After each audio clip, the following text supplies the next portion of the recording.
ser cumplidos. ¿De acuerdo? ¿Cuál es el principio que se opone al pacta sunt servanda? ¿Saben? Deben haberlo estudiado en contratos. El cambio de condiciones.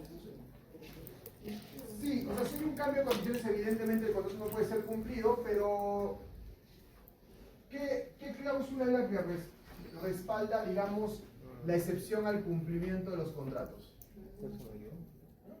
Entonces, digamos que el contrato se ha celebrado de buena fe, ¿no? ¿Le suena la cláusula rebus? ¿En qué consiste esa cláusula? ¿En qué consiste ese principio? ¿Quién búsquelo? ¿En qué consiste la cláusula Se rebus? modifica. A ver, búsquenlo en su Google nomás si quieren. O en su inteligencia. Dice, ¿Qué dice la cláusula rebus? se permite modificar. ¿Sí? ¿Qué dice? Permite modificar o incluso dejar sin efecto las obligaciones contractuales cuando ocurre un cambio extraordinario e imprevisible de circunstancias que desequilibran las prestaciones entre las partes. Ajá. Sí. Justamente, a ver, cuando uno se pone un contrato, asume un riesgo, ¿no es cierto? Ese riesgo es lo que se llama la alea natural de un contrato. ¿Ya? La alea de un contrato, de ahí viene la palabra aleatorio, tiene que ver con el riesgo que tú asumes al celebrar un contrato. Y la alea natural de un contrato no puede ser una razón para incumplirlo. ¿Sí? O sea, tú has asumido un riesgo y el riesgo, digamos, implica que tú tienes que asumir el contrato en esas condiciones, ¿no? Tú no puedes decir, oye, mira, el precio del trigo subió y como el precio del trigo subió, yo ya no voy a cumplir mi obligación o la prestación que es objeto de la obligación, porque se supone que tú pudiste haber medido ese riesgo y aún así asumiste un riesgo. Es la ley natural de un contrato. Todos los contratos tienen un riesgo y los contratos, digamos, igual tienen que ser cumplidos, ¿no? Pero cuando ese riesgo es imprevisible, es extraordinario, ¿no es cierto?, se presenta la posibilidad de alegar un incumplimiento justificado de ese contrato, ¿no? Básicamente invocando la aplicación de esta cláusula que se llama rebus sic stantibus, ¿no? ¿Sí? Y si un decreto de urgencia publicado en la pandemia exigiera una renegociación, o al menos no exigiera, sino que se pondría de nuevo un acuerdo entre el trabajador y el empleador, ¿se haría válido la renegociación? O sea, yo creería que si hubiese salido una norma que diga todos los convenios colectivos tienen que ser renegociados en atención, no sé, al estado de emergencia, porque no es la pandemia, la situación extraordinaria, sino, digamos, la declaración del estado de emergencia, ese podría ser contestado de inconstitucional, ¿no? ¿Por qué razón? Porque atentaría, digamos, contra el principio de negociación libre y voluntaria, ¿no? Pero, claro, antes de ir a la ley, digamos, antes de decirle al Estado, dame una ley que intervenga eventualmente en la voluntad de las partes, digamos, habría que ver si con las herramientas que nos brinda el Código Civil puede salir de esta situación, ¿no? Y yo creo que aquí se presenta una situación que está regulada por el Código Civil y que creo que ustedes han estudiado también, pero que nadie ha planteado. La excesiva onerosidad de la prestación. ¿No es cierto? ¿Qué ha pasado aquí? La prestación ha devenido para el empleador en excesivamente onerosa, ¿no? Y por tanto, digamos, eso puede forzar a que si el sindicato no quiere renegociar la cláusula, tú puedas ir al Poder Judicial y pedirle al Poder Judicial a un juez que le devuelva el equilibrio a esas prestaciones. ¿No es cierto? Porque claro, el estado de emergencia nacional decretado a raíz de la pandemia ¿representa un riesgo controlado? O sea, ¿era un riesgo que el empleador podía prever? No. Imposible, pues, no era un riesgo que el empleador podía prever. Era un riesgo extraordinario porque nadie se imaginó, ni en su peor pesadilla, que el Estado iba a decretar un cierre total de actividades en este país, ¿no? O sea, con las consecuencias que eso trae, ¿no? Entonces, una figura que podía utilizarse era la excesiva velocidad de la prestación. Ahora, ¿es una figura desarrollada en la Ley de Relaciones Colectivas de Trabajo? No. ¿Es una figura que haya sido desarrollada por la jurisprudencia nacional? Tampoco. Porque cuando eventualmente se nos ocurrió esta idea, le dijimos, oye, pero esto es un contrato, planteemos excesiva velocidad de la prestación, ¿no? tratamos de buscar algunas sentencias del Poder Judicial y no encontrábamos ninguna que pudiese eventualmente apoyar la posición, no al menos en el Perú, pero sí que sirvió, porque ¿qué hicimos? Le planteamos al juez una demanda de excesión de la velocidad de la prestación. ¿Por qué? Porque ese proceso judicial iba a durar por lo menos unos 3 o 4 años. El propósito de presentar la demanda no era llegar a la Corte Suprema y sacar pues, la gran sentencia sobre excesión de la velocidad de la prestación. El propósito era bloquear a Sunafil, primero, ¿no? A interponer la demanda, Sunafil queda fuera por el principio de abocamiento indebido, ¿sí? En segundo lugar, con una demanda interpuesta, yo no pago la asignación, ¿no? Porque le puedo decir al Poder Judicial de que esto está judicializado, ¿no? Y además, ¿qué hago? Obligo al sindicato a renegociar. Si quieres que me desista de mi demanda, conversemos. Y el sindicato conversó, ¿no?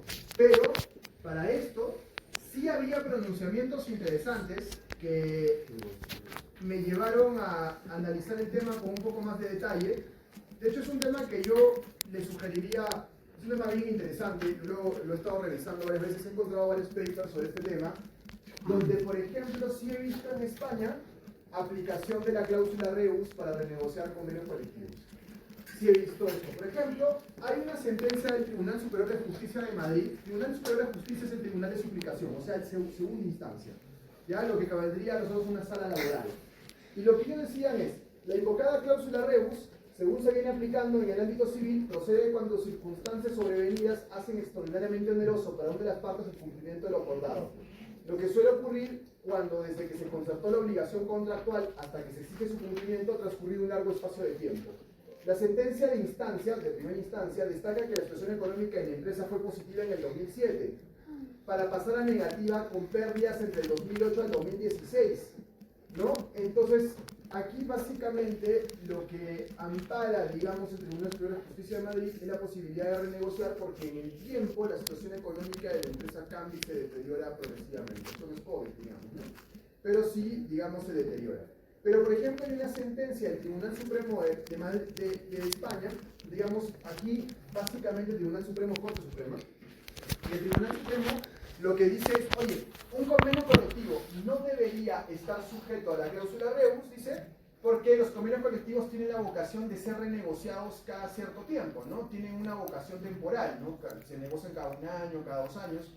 Lo que no es del todo cierto, porque un convenio colectivo puede estar celebrado por 3, 4, 5, en este caso más de 10 años de vigencia del pacto colectivo, ¿no? Entonces a lo que quiero llegar es que no deben perder de vista nunca que un convenio colectivo al final del día es un contrato y por tanto le pueden aplicar todas las reglas de interpretación de los contratos, ¿no? Por más que, digamos, la Corte Suprema diga se interpreta como ley, sí, genial, perfecto, sí, pero también hay que no perder de vista que son contratos y por tanto, digamos, una aplicación de esta figura podría ser interesante, ¿no? Así una investigación sobre la renegociación de convenios colectivos en base a la cláusula Reus o la excesión de velocidad de la prestación, por ejemplo, es un tema bien interesante, ¿no? ¿Están sujetos o no los convenios colectivos a las cláusulas de excesiva velocidad de la prestación, ¿no? ¿Qué fue lo que alegamos en este caso para poder evitar, digamos, que la empresa tuviese que cumplir, ¿no? Ahora, sí tuvimos casos, por ejemplo, donde lo que la empresa tuvo que cumplir sí o sí fue el tema de la asignación por fallecimiento, ¿no? Porque las empresas siempre pactan con los sindicatos de asignación por fallecimiento más o menos altas. ¿Por qué? Porque que se te muere un trabajador es bien raro, o sea, al año se muere uno y esto.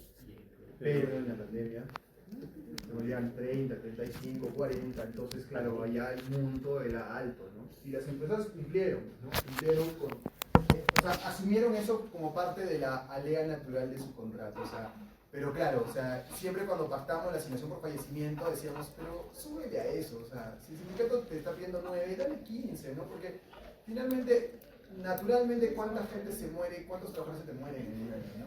Felizmente ya no son muchos, ¿no? Son situaciones extraordinarias, ¿no?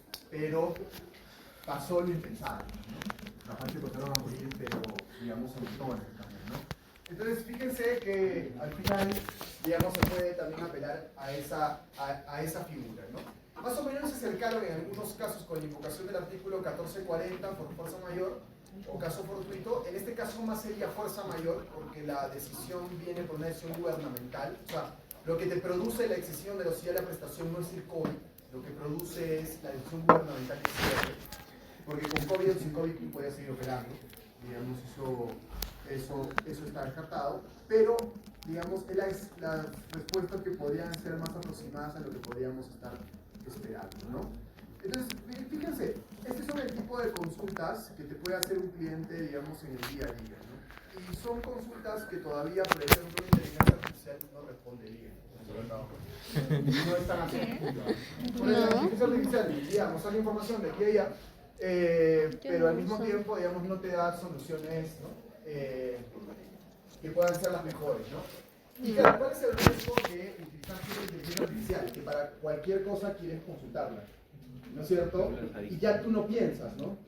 Por tanto, digamos, tú no razonas con sentido común, con las herramientas que has aprendido en la universidad para dar una respuesta, digamos, lo más lógica, ¿no? El derecho siempre tiene mucho de sentido común y las respuestas tienen que ser buscadas siempre en el sentido común, ¿no? O sea, si estás buscando, te puede botar cualquier tipo de información, ¿no? En realidad, y no son tan asertivas en sus respuestas, ¿no? Claro, si tú le preguntas algunos requisitos del contrato de trabajo de acuerdo a la legislación peruana, te los va a dar, ¿no? Si le puedes decir, piensa como un estudiante de Derecho de cuarto año, ¿no? Pero le falta como magistrado. o el prompt no es muy bueno, ¿no? Bien, hablemos ahora del conflicto laboral colectivo, ¿ya? ¿Por qué voy a hablar del conflicto laboral colectivo? Porque recuerden que lo que hemos estado viendo hasta ahora es la negociación colectiva y su producto más acabado, que es el convenio o convención colectiva de trabajo. ¿Correcto? Ahora bien, ya les había dicho, escucha, me dan un minuto por favor, tengo que bajar con los pulmones. ¿Quién? Ay, ¿verdad? ¿Quién le para haciendo favorcitos? Pasa. Yo que tú bajo. ¿Voy? De ahí me paro ya y lo vigilo. Ay, la cagada.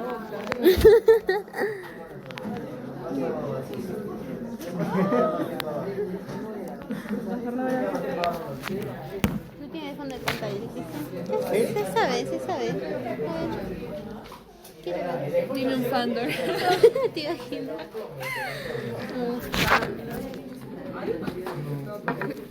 ¿Qué pasó? Me olvidé de grabar, no de grabar, sino de anotar una clase. ¿Qué clase? De ayer. Yo también la vi. Pero tiene El audio. Sí, que me lo vi. Me falta colocarlo, pues. Que por eso no quería seguir el trabajo de ahí ya. Pero si ayer no dejó, o sea, solo dejó la pregunta al aire. Eso no. Bueno, sí me falta eso, pero lo más importante lo de allí. ¿Me vas a enojar, Cristian? No, que soy. ¿Por qué tu amigo es así, ma? ¿Por qué tu amigo es así? No, ya no lo conozco, ya. No es mi amigo, dice. ¿Quién lo conoce? Pero somos tributarios, eso es buenísimo. Nadie me conoce. ¿Hacen tributario juntos? Tiene muchas facetas. ¿Y qué tal? Otra vez salimos. Fue rápido, entonces quiere decir que no pasó nada. Ajá. Ah, ya. Puedo estar tranquila. Les decía, porque en condiciones ideales, Me lo quedo. el trato directo te tiene que llevar a la relación de un convenio colectivo. Pero ¿qué pasa si las partes no llegan a un acuerdo en el trato directo? Si las partes no llegan a un acuerdo en el trato directo se rompe. Y si el trato directo se rompe, ya se produce un conflicto laboral colectivo. Pero un conflicto laboral colectivo vinculado a la negociación. Puede existir otra clase de conflictos laborales colectivos también. Y entonces, cuando tienes un conflicto laboral colectivo, hay que ver eventualmente cómo se le puede solucionar. Y el primer método para solucionar un conflicto laboral colectivo vinculado a la negociación colectiva es la conciliación. ¿Ya? Pero, a ver, primero, la conciliación en materia de negociación colectiva no es obligatoria. Es voluntaria para ambas partes. Por tanto, puede ser solicitada por alguna de las partes o puede ser promovida de oficio por el Ministerio de Trabajo. Lo usual es que pueda ser solicitada por la organización sindical. Eso es lo que pasa normalmente en la práctica, Aunque como les menciono, cualquiera de las partes puede solicitar una conciliación. ¿Sí? O el Ministerio de Trabajo promoverla de oficio. Usualmente el Ministerio de Trabajo en esta etapa no promueve conciliaciones de oficio. Todavía. ¿Sí? Deja que las partes decidan si lo quieren hacer o no. ¿De acuerdo? Por tanto, desde ya les voy anticipando que la conciliación no es un requisito para declarar una huelga. De hecho, si el sindicato lo considera, rota la etapa de trato directo, ya pueden ir a una huelga. ¿Ya? Eso voy a hablar más adelante, pero lo que quiero que quede claro es que la conciliación no es obligatoria, ni tampoco es un requisito para que una huelga pueda ser declarada procedente en sí. En segundo lugar, la conciliación del conflicto colectivo no se rige por la ley de conciliación. No es a que ustedes están estudiando, supongo, en su curso de conciliación y arbitraje. No se aplica. Por tanto, en estos casos tú no vas a conciliar a un centro de conciliación en la urbanización Orrandia o en la calle José Peral o San José, donde quedan todos los centros de conciliación. La Paz. ¿La Cata tiene centro de conciliación? Sí. Ah, en el centro, ¿dónde? ¿En el consultorio? Ya. ¿Alguna vez han visto un sindicato ahí? No va. Porque ahí no se lleva a cabo la conciliación del conflicto laboral. La conciliación del conflicto laboral la tiene a su cargo el ministerio. Solo de manera excepcional, los centros de conciliación privado, pero ya les digo, excepcional en el 0.1% de los casos. O sea, tendrían que no estar funcionando en el ministerio. O sea, el Ministerio de Trabajo es el que conduce la conciliación. ¿Ya? Ahora, ¿qué Ministerio de Trabajo? Depende del ámbito del sindicato. ¿Ya? Si el sindicato es de alcance local, ¿ya? Por tanto el conflicto es de naturaleza regional, si es un sindicato solo en Arequipa, por ejemplo, quien se encarga de ver la conciliación es la subdirección de negociaciones colectivas, que forma parte de la Dirección de Prevención y Solución de Conflictos, la subdirección de negociaciones colectivas, que queda aquí en Cali Universidad. Es más, si ustedes van al Ministerio de Trabajo, el Ministerio de Trabajo ofrece dos clases de conciliación: conciliación para trabajadores y conciliaciones para conflictos colectivos. Los conciliadores son completamente diferentes, no son lo mismo, ¿no? Porque quien lleva a cabo la conciliación del conflicto colectivo es un cuerpo especializado, ¿ya? Y ahora les voy a explicar por qué.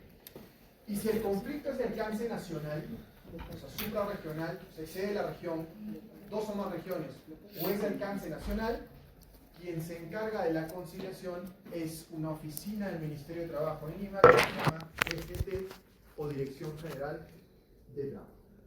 ¿Ya? ¿Y por qué hablamos de un cuerpo especializado? Porque las personas que intervienen en una conciliación del conflicto colectivo tienen una preparación especial para intervenir en esta clase de conflictos. No son conciliadores de conflicto individuales, son solo conciliadores de conflicto colectivo. Y son gente muy preparada, déjenme decirles. Los conciliadores en el Ministerio de Trabajo son muy buenos, porque llevan muchos años trabajando conciliaciones, digamos, en este sector. Es más, no me ha pasado en Arequipa, pero cuando me ha tocado conciliar en Lima, siempre intervienen en la primera reunión psicólogos. Siempre. En la primera reunión, los psicólogos se reúnen con cada una de las partes. ¿Para qué? Para que entiendas, entre otras cosas, que tú no has venido a ganarle al otro, ¿no? Ni a vencerlo en la conciliación, ¿no? Que entiendas de verdad la importancia de la conciliación. ¿Y por qué digo esto? Porque yo no digamos, interactúo mucho en el sector civil, o sea, yo no veo eventualmente temas civiles, pero sí me queda claro que la gente concilia en civil solamente para agotar el requisito de evitar la improcedencia de la demanda. Sí.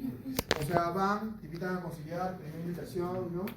El conciliador habla sobre la importancia de la conciliación, que se lo sabe de memoria, ¿cierto? Invita a las partes, ¿no? A ceder las posiciones. La parte dice no me da la gana de conciliar, pero la parte dice no de mi modo, ahí quedó, ¿no es cierto? O primera invitación no vas, segunda tampoco vas, En materia civil no pasa nada. Lo peor que a lo que te puedes exponer es que no vas a poder contrademandar, creo, ¿no? Nada más, o sea, nadie contrademanda.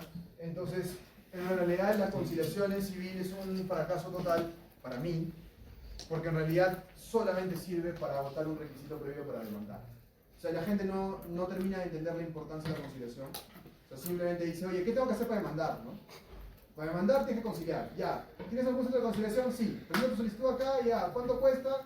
Tanto, perfectos, ¿no? O se utiliza el centro de conciliación de manera instrumental, como por ejemplo, para evitar que te hagan descuentos por alimentos, ¿no? Mi mamá me ha demandado alimentos, ¿no? Te voy a dar el 80% de mi sueldo, con la conciliación, ¿no? Entonces, así la veo. Pero la conciliación en materia laboral colectiva, sí la veo como una conciliación compleja, donde sí hay un interés en llegar a un acuerdo. ¿Por qué? Porque necesitas firmar ese convenio colectivo, ¿no? Si no, el conflicto va a escalar. O sea, no es que necesites agotar esto para ir a otra etapa. Necesitas la conciliación verdaderamente para tratar de llegar a un acuerdo y evitar que el conflicto siga escalando. ¿De acuerdo? Ahora, en la etapa de conciliación, las partes mantienen la posibilidad de seguirse reuniendo de manera directa. A eso se llaman reuniones paralelas al trato directo. O sea, tú puedes eventualmente con el sindicato decir, oye, la conciliación está avanzando bien, pero el Ministerio de Trabajo nos da pues cada 15 días reuniones, porque su agenda está muy cargada. Entonces, ¿podemos nosotros reunirnos de manera paralela? Sí, pueden reunirse de manera paralela. ¿Ya? O sea, la conciliación te permite, digamos, esa flexibilidad. ¿Cuánto dura esta etapa de conciliación? Lo que las partes quieran que dure. Así como el sindicato tiene la potestad de decir, doy por terminar la etapa del trato directo, también tiene la potestad de decir al ministerio, hasta aquí no me llegó la conciliación, ¿no? Pero ¿qué pasa, por ejemplo, en una conciliación a nivel del Ministerio de Trabajo, ¿no? Para que tengan una idea, ¿no? El Ministerio de Trabajo dice, perfecto, ¿hasta dónde han avanzado? Es la primera pregunta, ¿dónde han avanzado? No, que hemos ofrecido esto. ¿Ustedes qué han ofrecido? Perfecto, denme 10 minutos como reunir con la empresa. Pero con la empresa dicen, ya pues, tienen que ceder, o sea, así no van a avanzar, ¿no es cierto? Hay puntos que yo he visto que son pues puntos que se pueden, digamos, solucionar. Lo mismo va a ser con el sindicato, es decir, tienen que bajar sus pretensiones, acá están pidiendo cosas que la empresa no va a aceptar jamás, no tienen que ceder un poco. Entonces, ese trabajo que hace el conciliador del ministerio es muy, muy interesante porque logra eventualmente acercar posiciones. Lo ideal es, obviamente, que acercando las posiciones lo suficiente, llegues a firmar el convenio colectivo. Si llegas a un acuerdo vía la conciliación, le puedes decir al Ministerio de Trabajo que el convenio colectivo tenga o revista forma de un acuerdo conciliatorio, o que simplemente le llegas un USB con el convenio colectivo, ellos lo imprimen y ustedes lo firman. Me refiero a ustedes, las partes. ¿De acuerdo? Entonces la conciliación es la primera herramienta que se utiliza para tratar de solucionar el conflicto colectivo derivado de una negociación colectiva que no está avanzando, digamos, positivamente, ¿no?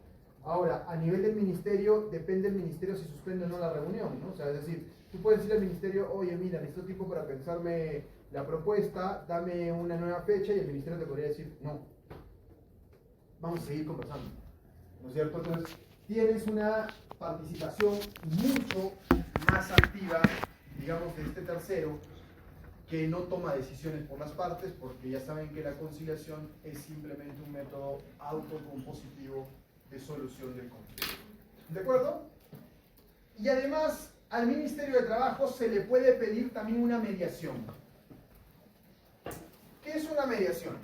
Digamos, siempre cuando estudiamos métodos y hablan del arbitraje, la conciliación, la negociación y hablan de la mediación también, ¿no?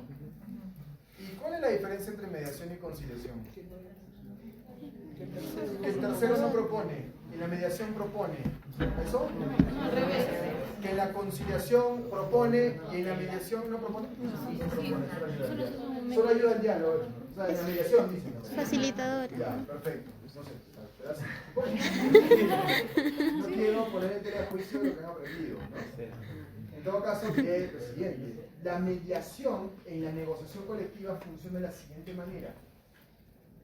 Cuando tú planteas una mediación, la parte la puede solicitar o el ministerio la puede adoptar de oficio, supone lo siguiente. que tú le dices al Ministerio de Trabajo, al conciliador del Ministerio de Trabajo, a ver, ¿por qué no hacemos un ejercicio? Sindicato, proponme tu mejor oferta. ¿Ya? Haz un ejercicio de tu mejor oferta para llegar a un acuerdo con el empleador. Ya déjate de regateos, ¿no? Hazme una mejor oferta.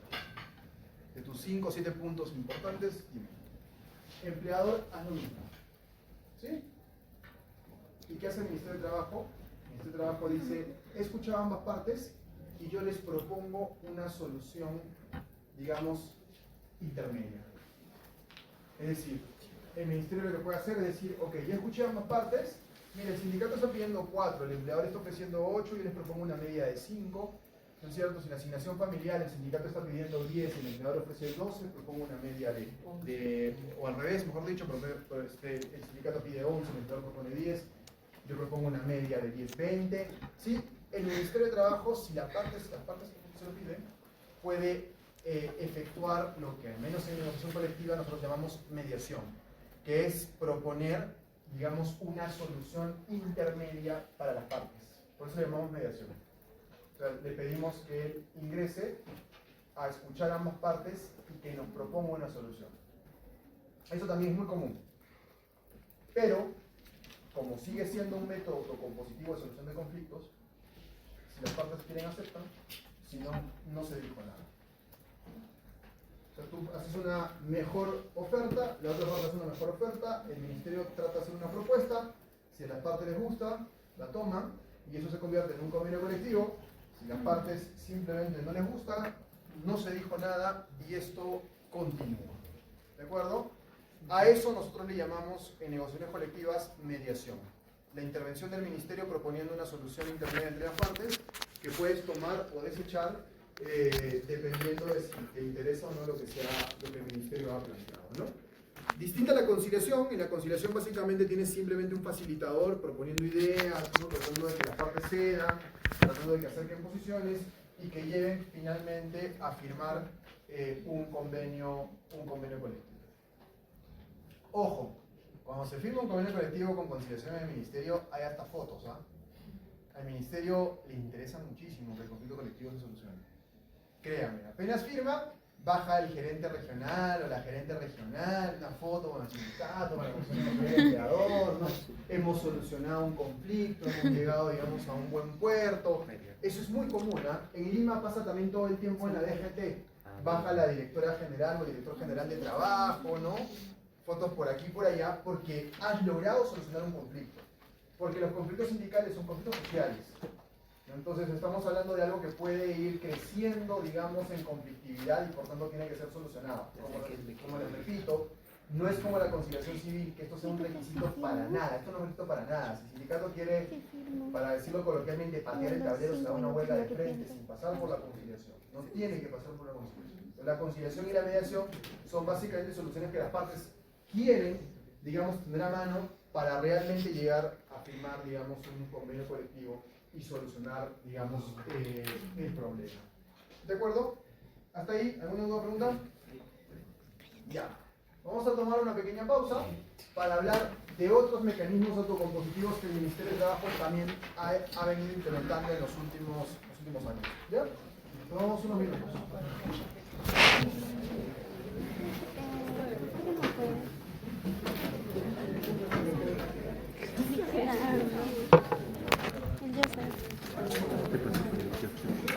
Mira, pues el...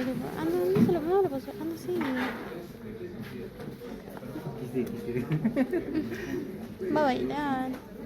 El atrás no es el aire. ¿Qué? Muy mala tú. ¿De qué?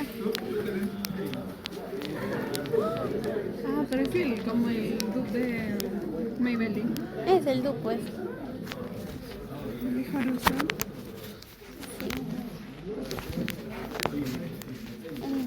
No es muy grande, hermana. ¿Qué? ¿No es el más chiquito? No. No sé. Nunca he visto de Maybelline. Pero creo que es igual, porque he visto videos donde los comparan uno al lado del otro. Son iguales. Suena rico. Sí, ¿no?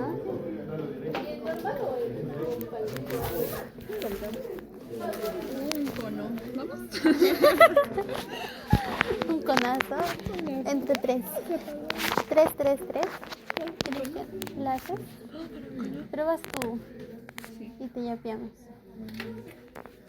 Te iba a decir, muy efectivo, de verdad. Te yapeo. No, de verdad, no tengo Yo también. quería retirar, pero yo creo que tenía 50 y no lo voy a pagar con 50. Te quería pedir aquí. Dice, tú me prometiste, Cristian Iván. Por eso te traje. Así te va a tratar de arruinar. Te hubiera venido. Ya pues. Sí, te voy a sacar, Cristian. 55 grupos. Pásame con mi tiempo. Pero es que no tengo plata, mira, no tengo plata, en serio. Te voy a yapear. Solo tengo un sopa, en serio. ¿Cuánto me vas a dar? 5. ¿Vas Ya. a ir? ¿Vamos? No, yo hice la casa. Oye, yo cuando no te he yapeado, siempre te yapeo. Todavía me debe 7 soles. Oye, no le debo 7 soles. Es que es muy baboso. Es que yo le dije, ya imprimes la absolución de forense. Y llegó y me dice, ay, me costó 7 soles, así como 6, 7 hojas. Y yo le dije, ay, pero lo hubiéramos impreso acá, pues le dije. ¿Por qué me dices si lo dijo? Ya, pero ya es por ser baboso. O sea, ¿quién paga 7 soles por 10 hojas? No, pues, no te pases. Te agarraron de No había verdad, otra Cristian. fotocopiadora, pues. Te pasas de verdad. ¿Dónde estás? Gente, vámonos. ¿Qué te voy a comprármelo? No, nada, es para mi pasaje. ¿5? Sí, no tengo ni 10 céntimos. Allá. Grace no está. Nada, trae Cristian.